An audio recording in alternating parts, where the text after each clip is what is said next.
സംവിധായകൻ വിനയന്റെ ചിത്രങ്ങൾ പുറത്തിറങ്ങാതിരിക്കാൻ താരസംഘടനയായ അമ്മയും ഫെഫ്കയും സമ്മർദ്ദം ചെലുത്തിയിരുന്നതായി സത്യവാങ്മൂലം. Kerala film exhibitors federation president liberty Basheer competition commission നൽകിയ സത്യവാങ്മൂലത്തിന്റെ പകർപ്പിന്റെ രേഖകൾ റിപ്പോർട്ടറിന് ലഭിച്ചു. യക്ഷിയും ഞാനും എന്ന സിനിമയ്ക്ക് പുറമെ ഡ്രാക്കുള, രഘുവിന്റെ സ്വന്തം റസിയ തുടങ്ങിയ സിനിമകൾ പുറത്തിറങ്ങുമ്പോഴും പ്രൊഡ്യൂസേഴ്സ് അസോസിയേഷനും ഡിസ്ട്രിബ്യൂട്ടേഴ്സ് അസോസിയേഷനും ഇതേ തന്ത്രം സ്വീകരിച്ചുവെന്നും സത്യവാങ്മൂലത്തിൽ പറയുന്നു. 2008 സംവിധായകൻ വിനയന് താരസംഘടനയായ അമ്മയും ഫെഫ്കയും ചേർന്ന് വിലക്ക് ഏർപ്പെടുത്തിയത്. തുടർന്ന് 2014 ഡിസംബറിൽ വിനയൻ കോമ്പറ്റീഷൻ കമ്മീഷനെ സമീപിക്കുകയായിരുന്നു.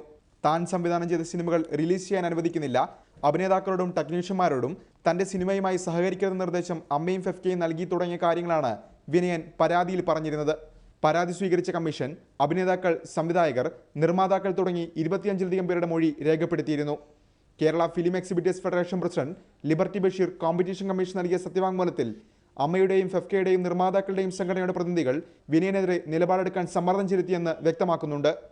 താരസംഘടനയായ അമ്മയുടെ president Innocent, general secretary Mohanlal, Mammootty, Dileep, Idavela Babu എന്നിവർ വിനയൻ സംവിധാനം ചെയ്ത യക്ഷിയും ഞാനും എന്ന ചിത്രം പ്രദർശിപ്പിക്കരുതെന്ന് തന്നോട് ആവശ്യപ്പെട്ടിരുന്നു. അമ്മയ്ക്ക് സമാനമായി ഫെഫ്കയുടെ ഭാരവാഹികളായ സിബി മലയിൽ, ബി ഉണ്ണികൃഷ്ണൻ, കമൽ തുടങ്ങിയവരും പ്രൊഡ്യൂസേഴ്സ് അസോസിയേഷൻ ഭാരവാഹികളായ Suresh Kumar, Sabu Cheriyan, film distributors association president Siyad Kokker എന്നിവരും ഇതേ ആവശ്യം ഉന്നയിച്ചിരുന്നെന്നും ലിബർട്ടി ബഷീർ നൽകിയ സത്യവാങ്മൂലത്തിൽ പറയുന്നു.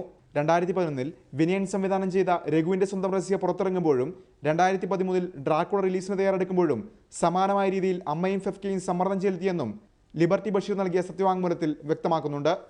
ER Ragesh, reporter, Delhi.